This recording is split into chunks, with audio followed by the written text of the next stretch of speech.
Astronauts to the moon.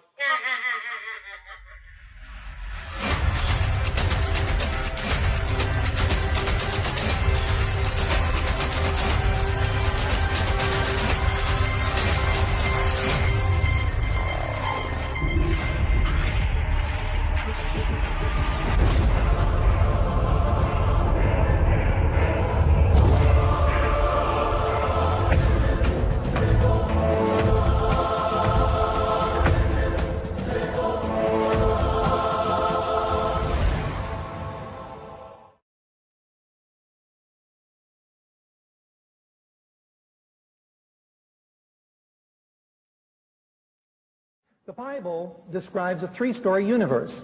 Heaven is a solid sphere, a hemisphere that arches over the earth, the rakia in Hebrew, the firmamentum in Latin, the firmament in the King James Bible.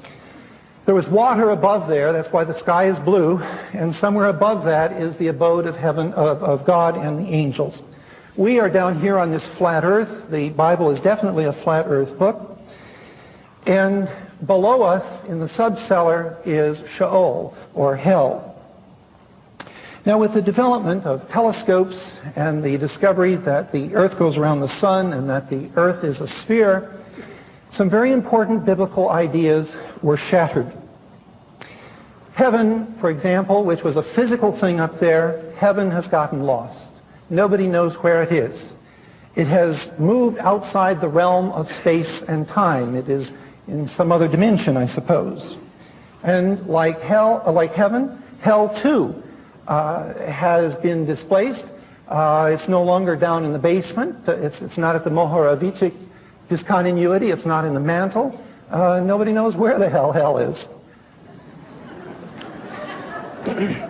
Now, as long as we had this three-story universe with a physical heavens to which the sun and the moon and the stars were attached, the Magi could very easily follow a star, which was not many thousand feet above them.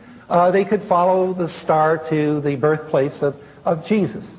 But without the firmament and the stars many light years away, the Magi could not do that. The ascension of Jesus, for example, in light of what we really have, that we are a planet flying through outer space, the ascension of Jesus now is seen not to be a miracle, but a simple absurdity. Jesus supposedly lifted off the launching of the Lord. And where did he go? He was thought to be going up to heaven, which was just up there. But in reality, we know he would have been going into outer space. Now, what would he do to survive in outer space? You see, Jesus was still breathing after the resurrection. We are told that Jesus breathed on the disciples to give them the Holy Ghost. And we'll have more to say about the Holy Ghost and Spirit in a moment. But anyway, Jesus was going up into outer space, and how he would breathe up there, I don't know. Why a God would breathe anyway is an interesting question. Now, the temptation of Jesus will have to be thrown out. Remember, the devil supposedly took Jesus up onto a high mountain and showed him all of the kingdoms of the world. Now, that will work if the earth is flat, but it won't work if the earth is a sphere. And then we have the problem of the end of the world. In Matthew 24, verses 29 to 31, we read, "The stars will fall from the sky. The celestial powers will be shaken. Then will appear in heaven the sign that heralds the Son of Man. All the peoples of the world will make lamentation, and they will see the Son of Man coming on the clouds of heaven with great power and glory." Now, once again, if all the people of the world are to see Jesus at his second coming, we have to have a flat earth. This will not work really with a sphere. Although I must confess that on this one, Pat Robertson may have refuted me. Pat Robertson is planning to televise the second coming, and he will make sure that everyone sees it all over the world. So I may have to concede that point. Maybe we can find a prediction of Pat Robertson if we search the scriptures carefully. Another thing that goes by the by are these things called angels. In Greek, the word is angelion, or angelos rather, and it means a messenger, which is an interesting word when you think about it. Why call these things messengers? Well, in the three-story universe, we had to have communication, upstairs, downstairs, and in the ladies' chamber or whatever. Only once in the ladies' chamber.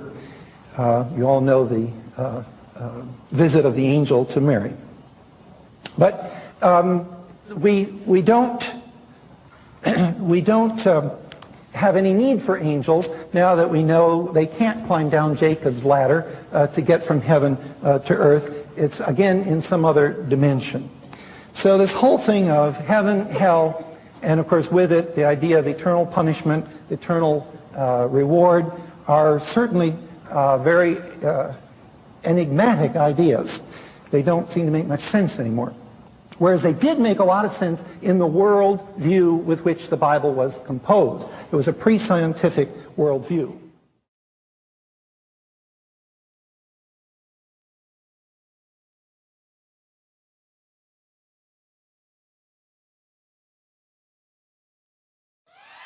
Five, 4, 3, 2, 1, lift off.